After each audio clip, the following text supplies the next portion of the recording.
Hello lovely humans! In today's video, I'll walk you through my coloring process for a genderbend fan art of Sherlock Holmes and William James Moriarty from Moriarty the Patriot. The line art was done by Rella, an artist friend of mine in the Moriarty fandom, who's like a sweet little sister to me. By the way, I'm Faye, and this channel will document my journey as a part-time artist with a full-time job. I hope you have a good time and find value from my videos. Part 1. Base coloring. This is how I used to paint the base colors. I would outline the area meticulously with felt tip pen and use the bucket tool to fill in the color. These days, I mostly use the lasso tool to color larger areas. As you can see, I colored the skin first, then the hair, clothing, accessories, and the eyes. As mentioned, the line art was done by Rella. I will leave the links to her socials in the description. We started this art trade in September, where one person would do the line art and the other would color. I put on the base colors in the same month, but I didn't complete the shadows and highlights and background until now, which is almost 6 months later.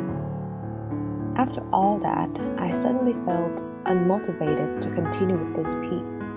I didn't exactly know why at that time, but now I know it's because 1. It was hard to make sense of someone else's intention with the details. For example, is this hair or air? Is this hair or shirt? And the second reason was more important. My choice of colors and background sucked. Part 2. Shadows. I made some color layers invisible and went to putting hard shadows on the skin with some blush, then softened the edges with the blur tool. By the way, I simply added new normal layers and not multiple or darker layers, just in case I need to eye drop the color quickly. Next is my favorite part, adding hard shadows to the hair. Here I changed my decision about which area was Sherlock's hair and which was the air.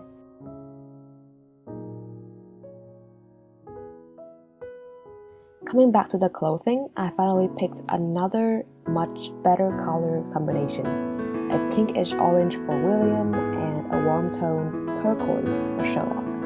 And I put hard shadows on the clothing, providing the light is shining from above. Part 3. Background and final touches. I put more highlights on Sherlock's hair and William's clothing here, and added some little darker hair strands in William's hair. After fulfilling my part in this art trade, I finally realized how good it is to step away from a challenging piece of work for a while. I left this fan art alone for almost 7 months, but during that time I learned a bit about color theory and how to do background and soft shadows. I also got a full-time job to buy an iPad, which made it much easier and more fun to color than my Android phone. If you found the content enjoyable, please leave a thumbs up and subscribe for a video every Tuesday. Thank you for watching. I hope you and your cats have a wonderful week.